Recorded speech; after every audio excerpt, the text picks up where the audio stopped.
오늘 우리에게 주시는 하나님의 말씀은 요한복음 20장 19절에서 20절까지의 말씀을 함께 봉독하시겠습니다. 요한복음 20장 19절에서 29절까지의 말씀입니다. 함께 한 목소리로 봉독하겠습니다.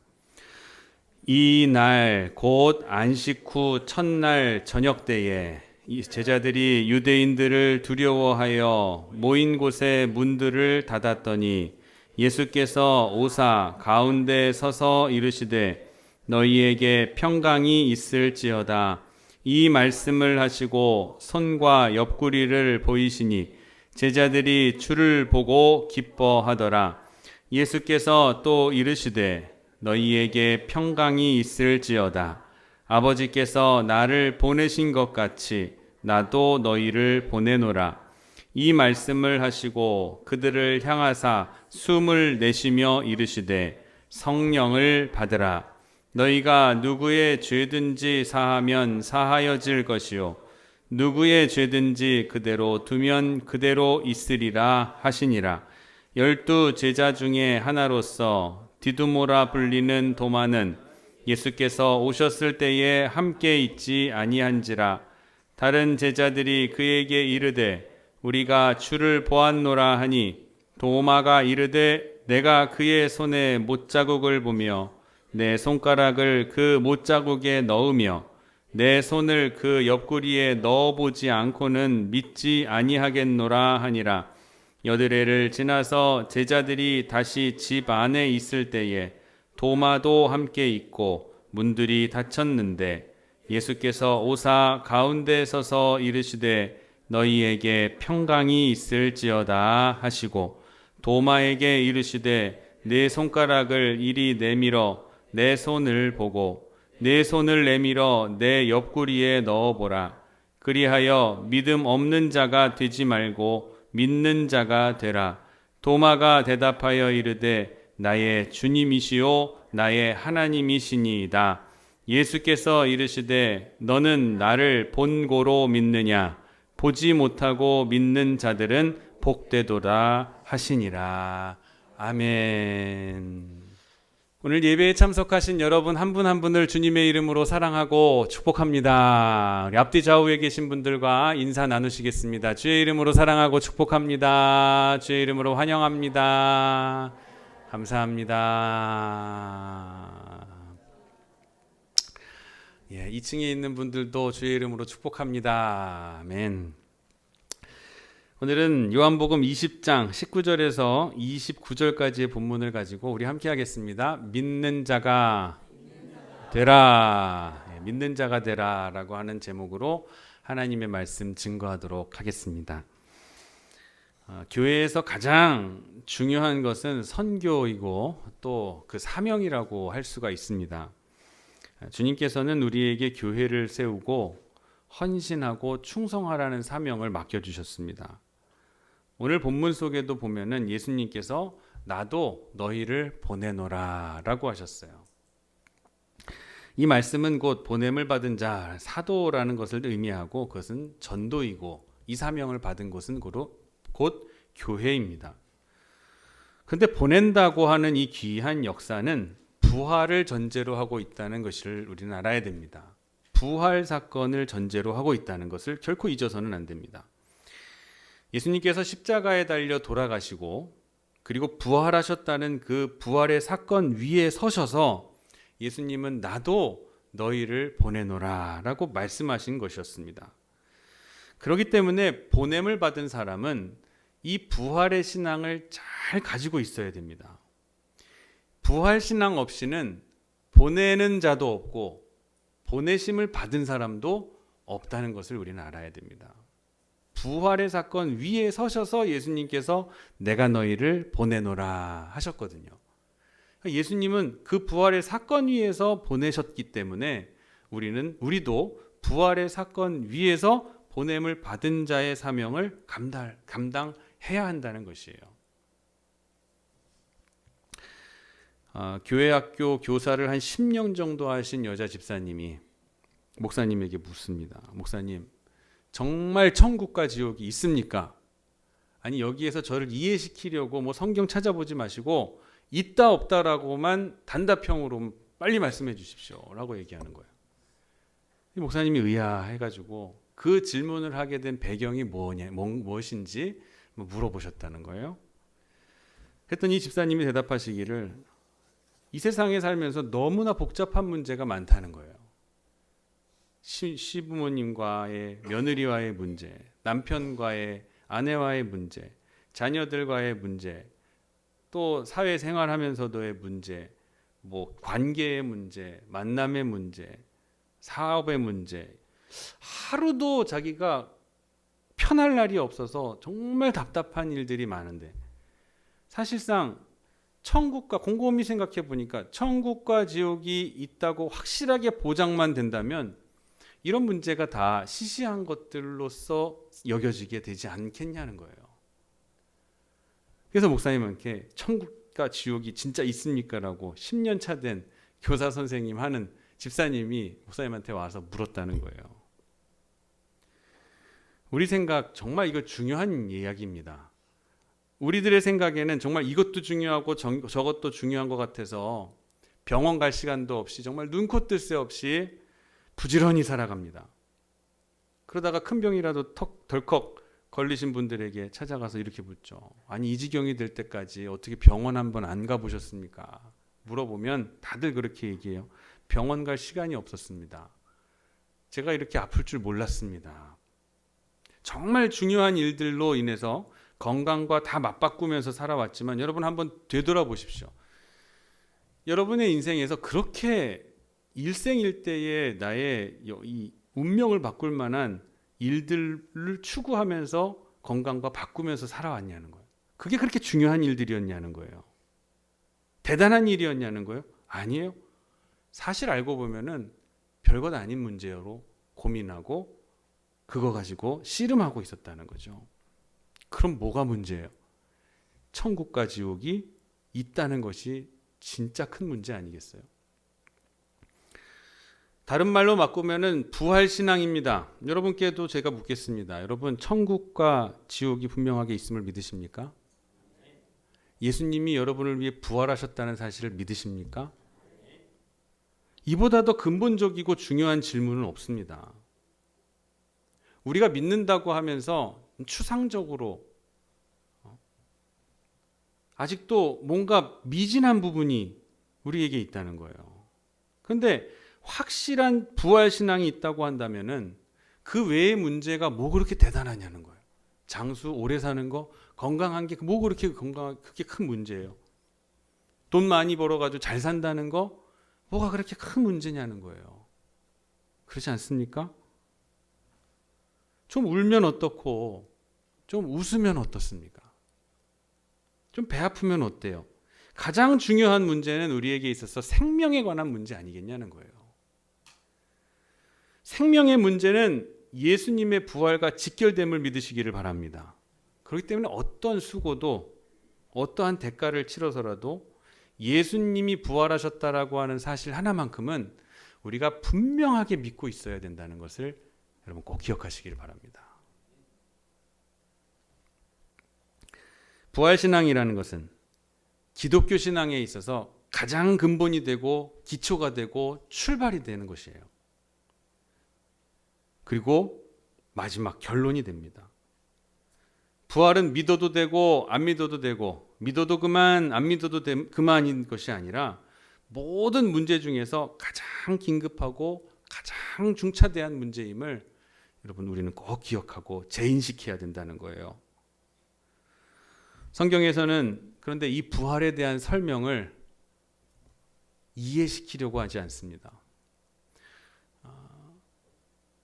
설명하려고 논리적으로 이해시키려고 하는 시도가 추호도 없어요. 이상하죠. 우리는 어떤 사실을 믿게 하려고 하면 뭔가 많이 설명을 해줘야 됩니다. 부연 설명을 막 해주고 그래야지 이 사람이 일리가 있네 하면서 믿음을 가지게 되죠. 근데 성경은 우리가 믿음을 갖게 하기 위해서 논리적으로 설명하지를 않습니다. 예수님의 부활을 철학적으로 논리적으로 설명하고 있지 않는다는 거예요. 사건이 되어진 부분 그대로 마치 기자가 사진을 찍듯이 그 장면 하나하나를 설명해 주고 있는 것. 그것에 전부를 쏟고 있어요. 부활의 사건을 보면은 뭐 쭉 얘기가 나오지만 결론은 이거잖아요. 예수님께서 부활하셨는데 그 자리에 막달라 마리아와 마리아가 찾아갔고 예수님께 향유를 부으러 시신을 부패하지 않도록 향유를 부으러 찾아갔는데 거기에서 예수님께서 부활하셨다라는 고지를 들었고 이 소식을 베드로와 다른 제자들에게 말했더니 베드로와 요한이 무덤으로 달려갔고 이들이 빈 무덤을 보았고 그리고 거기에서 예수님을 천사를 만났다. 그리고 끝까지 막달라 마리아가 울고 있다가 거기에서 나타나신 예수님과 만나게 되었다. 이게 전부예요. 아주 심플하고 간결합니다. 예수님의 부활에 대해서 좀 논리적으로 설명하려고 하는 흔적이 성경에서는 전혀 없습니다. 그저 생생한 사건으로만 기록하고 있는 거예요. 뭔가 안다고 하고 똑똑한 척하는 사람들은 철학적으로 이 부활을 설명하려고 합니다. 가령 진리를 망하게 할 수가 없으니 하나님이 부활시키셔야 하지 않겠는가. 하나님의 아들이 사람의 손에 죽게 됐는데 하나님께서 그대로 놔두실 수가 있겠는가. 진리는 감추어질 수가 없고 다시 드러나게 되어 있다. 그래서 뭐 철학과 신학에서는 이런 이야기들로 사람들의 납득이 되게 하려고 부활을 여러 가지로 설명을 합니다. 이해를 돕습니다.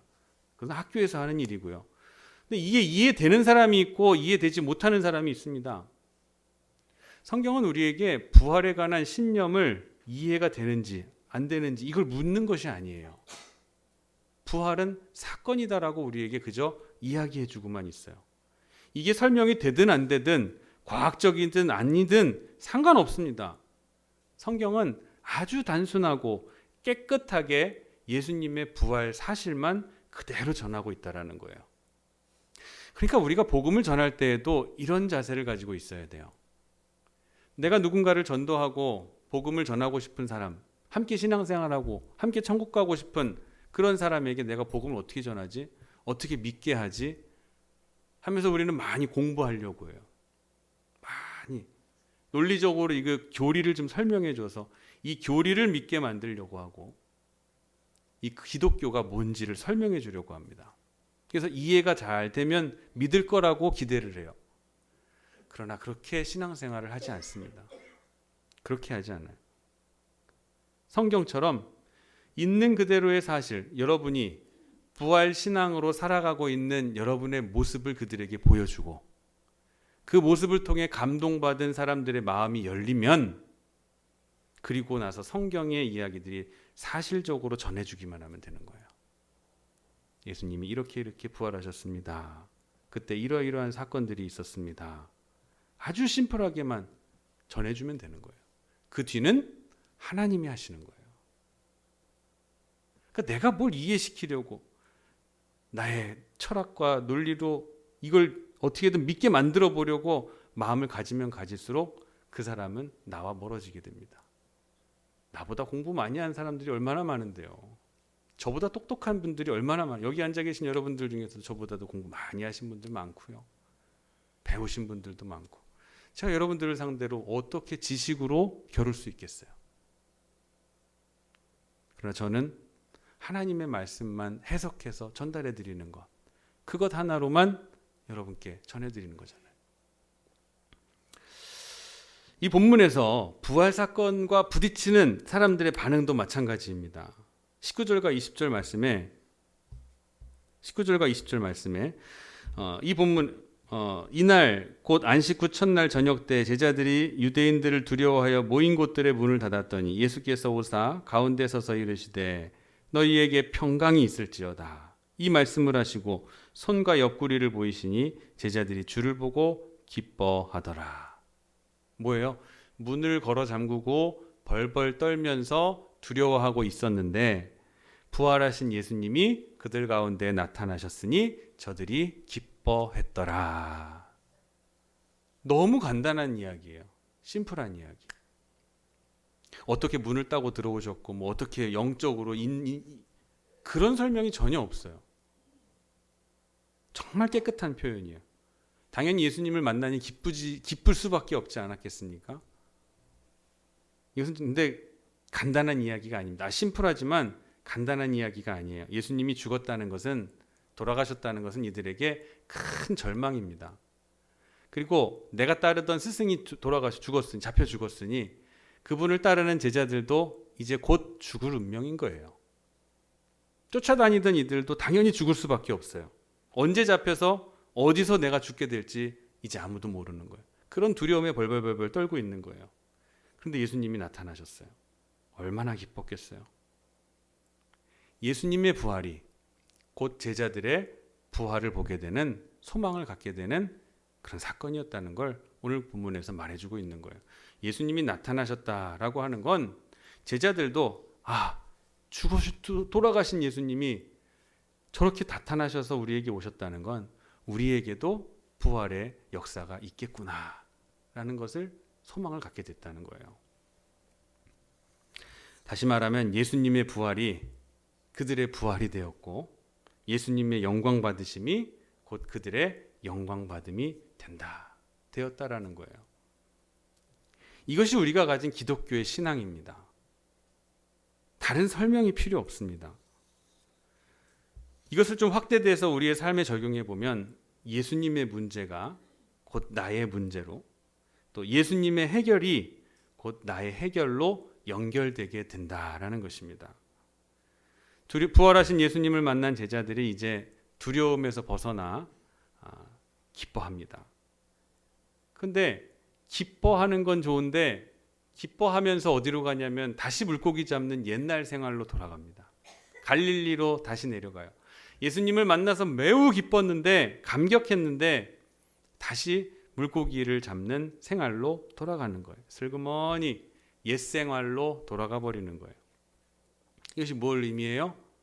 그 다음이 없었다는 거예요. 따라하겠습니다. 그 다음이 있어야 합니다.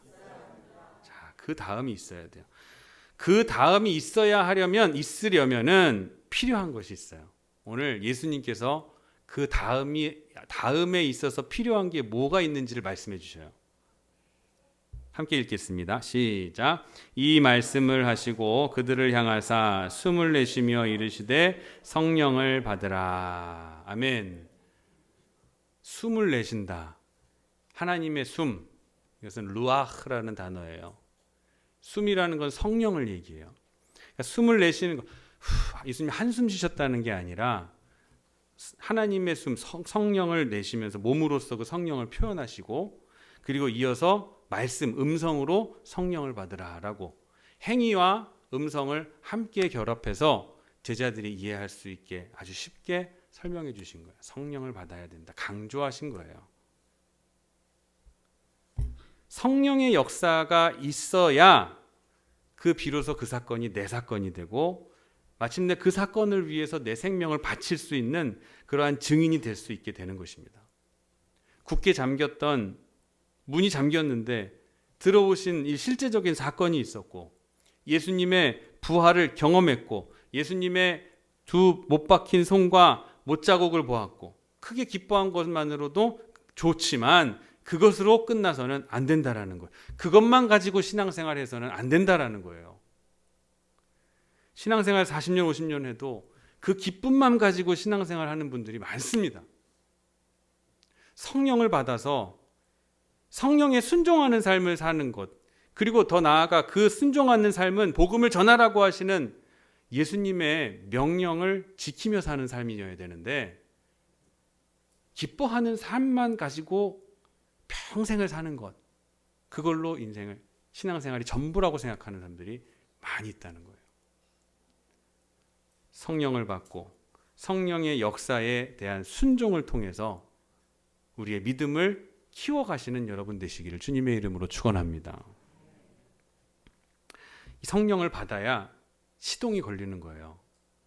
신앙생활을, 이 자동차를 타면 우리가 키를 가지고 시동을 걸잖아요.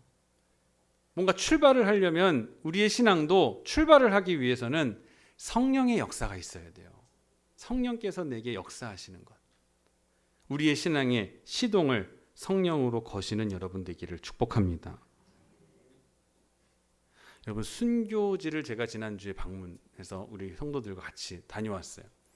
일본은 1500년대에 이미 천주교를 통해서 기독교가 그 땅에 들어왔어요. 그리고 난 뒤에 250년 동안의 금교령 속에서 신자들이 다 죽은 줄만 알았어요.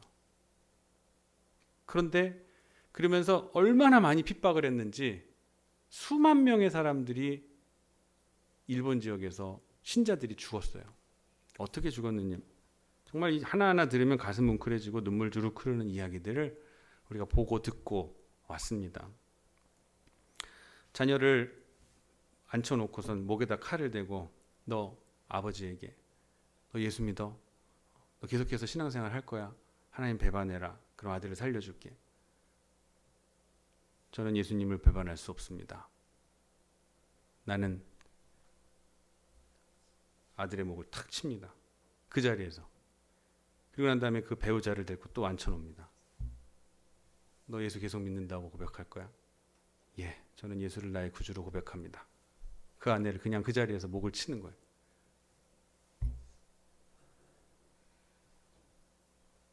예수님을 부인하지 않습니다.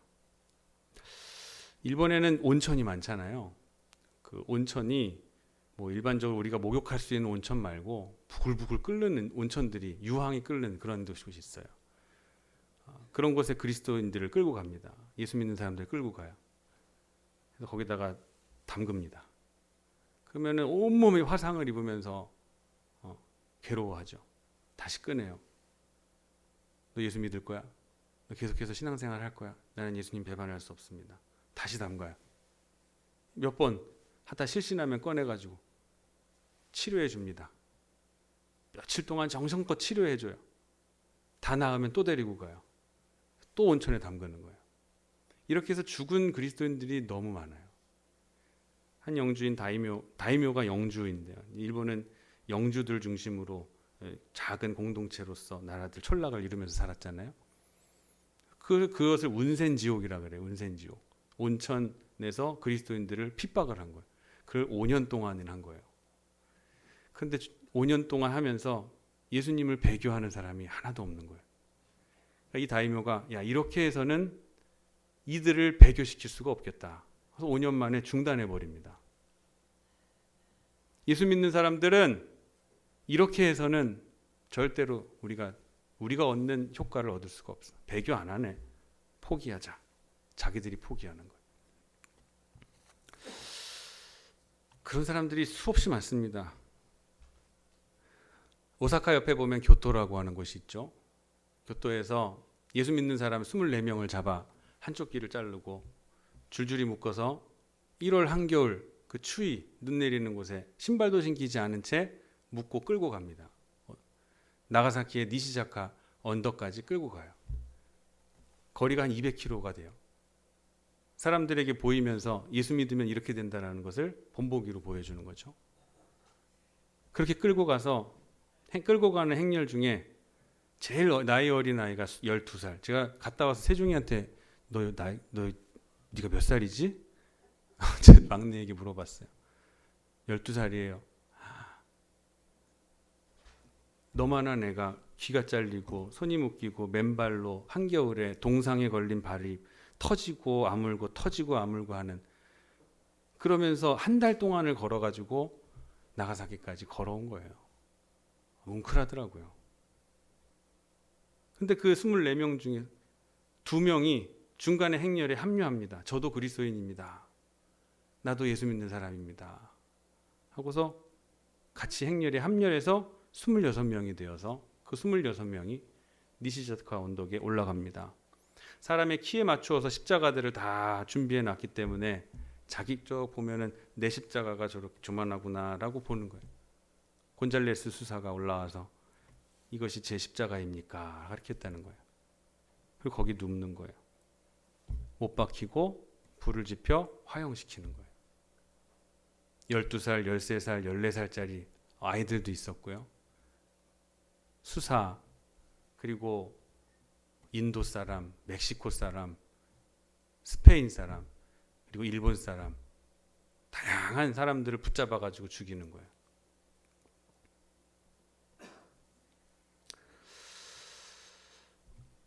여러분, 화형을 시킬 때 우리가 생각하기에는 뒤에 꽁꽁 묶어서 화형시킨다고 생각하잖아요. 그리스도인들은 그렇게 안 죽였습니다. 끈을 허술하게 묶어요. 언제든지 도망칠 수 있도록 허술하게. 그래서 기둥에다가 그리스도인들을 묶어놓고 불을 지피면 아래에서 뜨겁게 막 불이 오르면 도망가라는 거예요. 도망가라. 그러면 살려준다는 거예요. 그런데도 그 불을 견디면서 장렬하게 순교한 순교자들의 이야기를 들으면 정말 눈물 없이는 야, 내가 저렇게 할 수 있을까? 내가 목사인데 내가 저런 믿음을 가질 수 있을까? 저도 부끄럽더라고요. 나가이 다카시라고 하는 크리스찬 의사가 있었습니다. 전쟁 중 1930년 그 어간에 태평양 전쟁을 일본이 일으켰죠. 수많은 젊은이들이 전쟁터에 끌려 나가서 전쟁에서 다쳐가지고 돌아옵니다. 엑스레이를 찍어야 이 사람이 어디가 아픈지를 드러나게 되는데, 지금처럼 이 방사선에 대한 지식이 없던 그 시대에는 일일이 그걸 투영하는데, 이 방사 엑스레이가 없으니까 이걸 눈으로 투시한 걸 보고선 진료를 했다는 거예요. 그렇게 좀 많이 그런 의학 지식이 없었던 그 시절이었던 거예요. 이 나가이 다카시 박사가 크리스찬이었는데 이 진료를 하다가 너무 많은 이 엑스레이 이 방사선에 노출이 되어서 자기가 백혈병에 걸린 거예요. 비장하고 간이 부어가지고 배가 빵빵하게 불러오르고 남은 기간이 2년밖에 남지 않았다는 시한부 선고를 받습니다. 근데 그 옆에서 그 소식을 들은 그 아내가 오히려 위로하는 거예요. 천국에서 먼저, 당신이 나보다 천국에 먼저 가겠다고. 그 일이 있고 난 다음에 2달 뒤에 나가사키에 원폭이 떨어집니다. 집에 있던 아내는 그 자리에서 죽고 병원에 있던 나가이 다카시 박사는 중상을 입습니다. 중상이 치료되고 자기의 몸을 돌볼 겨를도 없이 원폭으로 인해서 피해당한 이들, 원폭이 떨어져서 그 자리에서만 7만 5천 명이 죽었습니다. 그리고 그 피해에 의해서 후유증으로 또 7만 5천 명이 더 죽었어요. 거의 15만 명의 사람들이 다 이 원폭으로 피해를 당해서 죽은 거예요. 근데 그런 사람들을 돌보면서 치료하고 도와주면서 배가 빵빵하게 불러서 더 이상 움직이지 못하게 되니까 이 나가이 다카시 박사가 신앙생활을 하던 신앙공동체 교회에서 집을 하나 지어줬어요. 큰 집도 아니에요. 가보면은 정말 허름한 집이 뇨코도라는 다다미 2개만 깔면은 한 사람 누우면은 될 만한 그러한 방 하나에서 누워서 2 자녀와 함께 마지막 생을 보내게 됩니다. 그럼에도 19권의 책을 저술을 하면서 전쟁의 참삼 그리고 아픈 이들을 위해서 위로하는 글을 쓰고 남은 인생을 그렇게 보내요. 그래서 나가사키의 성자라고 별칭이 붙어요. 여러분, 근데 이게 사람의 결심으로 정말 가능할 수 있다고 생각하십니까? 사람의 힘으로서는 할 수가 없는 일이에요. 부활을 경험했다는 거, 예수님을 만났다는 거, 그 기쁨만 가지고서는 이렇게까지 할 수가 없어요. 제자들도 예수님 만나고 나서 제자들도 갈릴리로 고기 잡으러 내려가잖아요. 기쁨을 경험했음에도 예수님을 만났음에도 다시 옛날 생활로 돌아가는 거예요. 그게 인간이에요. 그러나 거기엔 반드시 성령의 역사가 있어야 된다는 거. 그래야 역사적인 사건이 신앙적인 사건으로 바꾸어지게 되는 줄 믿으시길 바랍니다. 그래서 예수님께서 숨을 내쉬면서 나를 만난 거로 기뻐하는 것에 그치지 말고 성령을 받으라 말씀하시는 거예요. 하나님의 영을 받아라. 성령과 함께 성령의 충만한 삶을 살아가라라고 하시는 거예요. 그리고 나서 사죄권을 주십니다. 23절 말씀이 우리 함께 읽어보겠습니다. 시작. 너희가 누구의 죄든지 사하면 사하여질 것이요 누구의 죄든지 그대로 두면 그대로 있으리라 하시니라. 전도하는 사람들에게 놀라운 권세를 주셨는데 바로 죄를 사할 수 있는 권세입니다. 근데 이것은 내가 무슨 대단한 능력이 있어서 너의 죄를 사한다 이런 것이 아니에요. 죄를 사하실 수 있는 권세가 하나님께 있음을 알고 그것을 믿는 것을 전하는 거예요. 그런 의미를 가진 겁니다. 여러분, 내 스스로가 이 말씀을 오해해서 읽으면 안 돼요. 내가 무슨 죄사함의 권세가 있다고 생각하는 게 아니라 죄사함의 권세가 하나님께 있음을 믿는 믿음을 가진 사람이 하는 말, 그 예수를 전해야 된다는 거예요. 그래서 우리 그리스도인들은 이 말이 얼마나 조심해야 되는지 몰라요. 하나님께서 우리의 입에 권세를 주셨잖아요. 오늘 말씀에서 누구든지 죄도 사하면 사하질 것이다. 내가 너를 그렇게 내 입에서 나오는 말을 책임질 것이다 라고 얘기하시잖아요. 하나님이 보증하시는 거예요. 책임지신다는 거예요. 그러니까 우리가 그래서 예수님도 집집마다 다니면서 복을 빌어주라 그러시잖아요. 그리스도인들은 집집마다 다니면서 만나는 사람들마다 복을 전해줘야 될 책임이 있습니다. 함부로 남을 저주하거나 미워하거나 시기해서는 안 돼요. 우리의 입술의 열매가 얼마나 중요한 건지, 우리의 입술에 얼마나 권세가 있는 건지를 하나님께서 보증하고 계시는 거예요. 혹시라도 저주하지 마십시오. 내가 저주하는 그 상대에게 그 저주가 떨어지고 그리고 마음껏 축복하세요. 저 사람이 축복받을 만한 자격이 없더라도 축복하면 예수님이 뭐라 그러셨어요?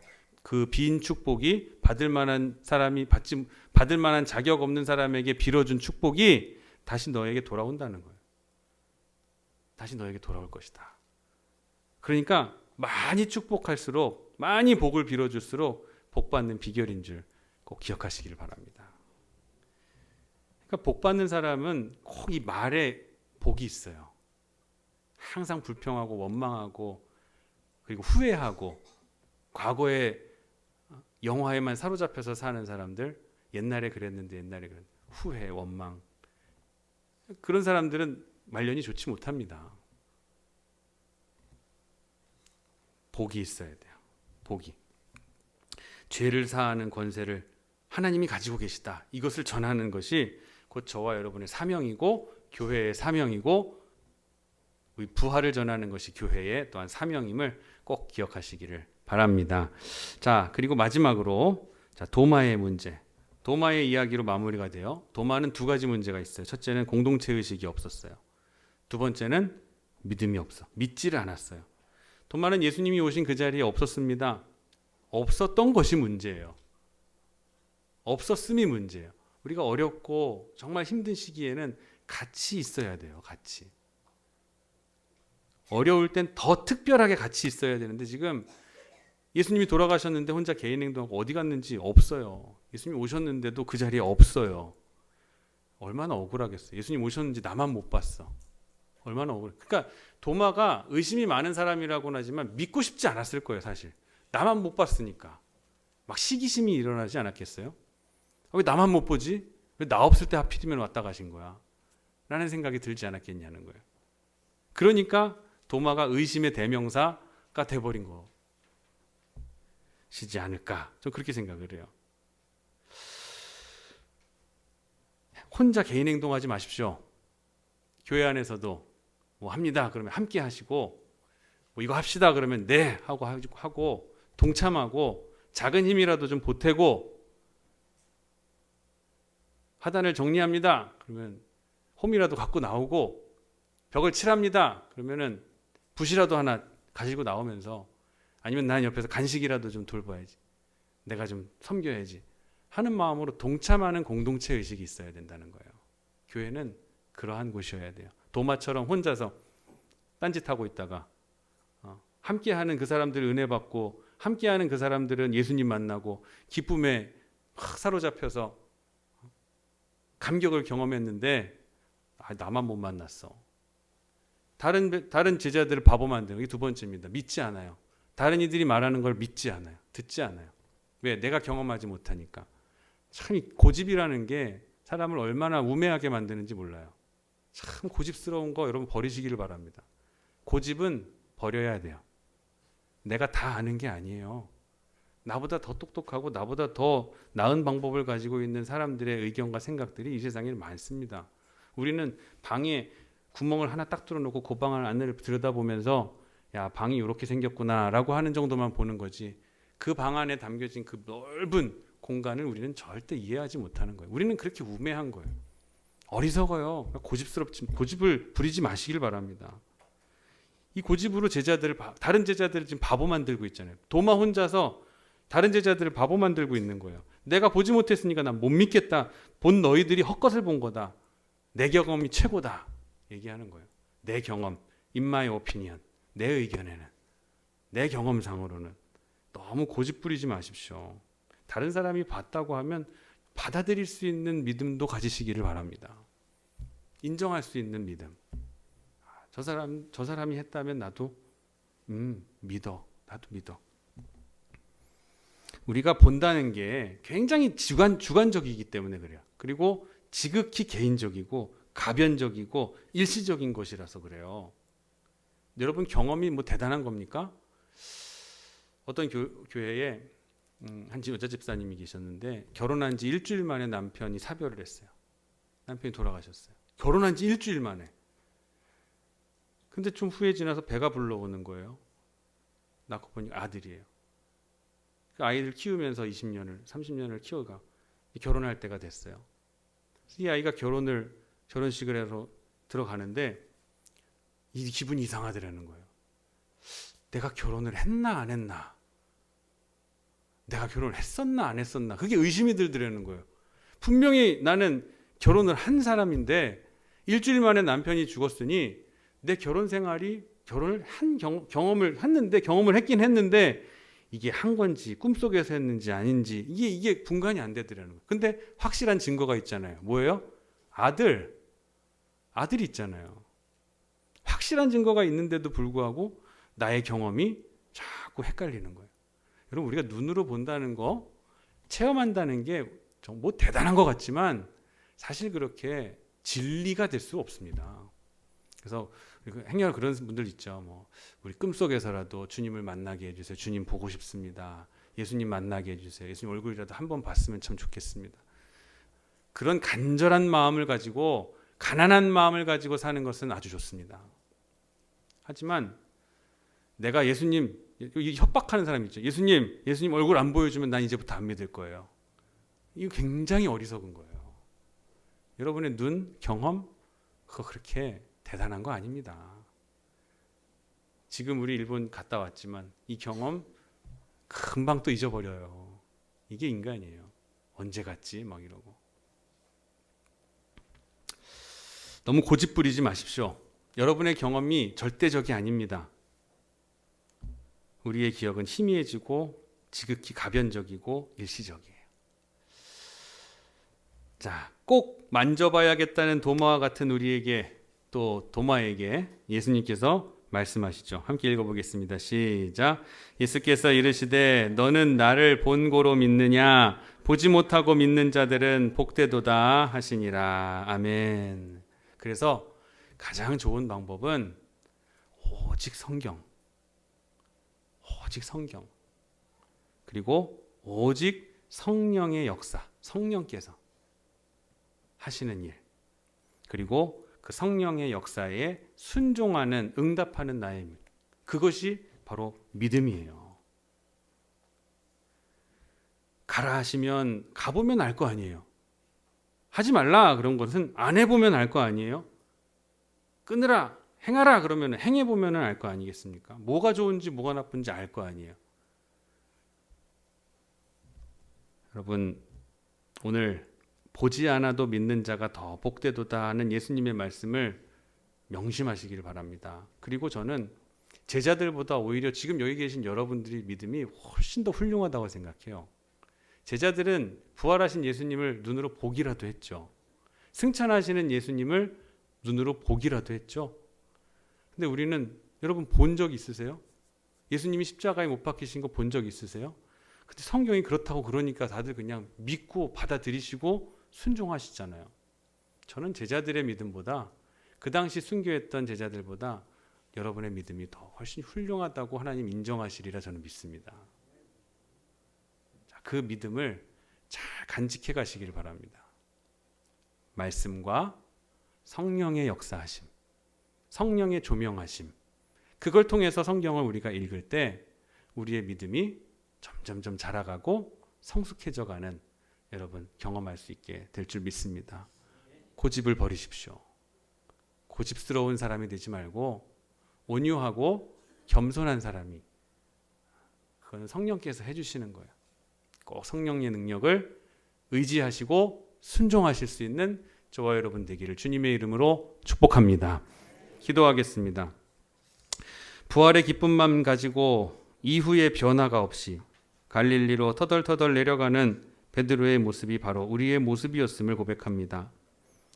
그 사건이 나와 관계된 사건임을 알고 성령 안에서 예수님과의 깊은 영적 교감을 나누며 살아가는 그리스도인들 되게 하여 주시옵소서.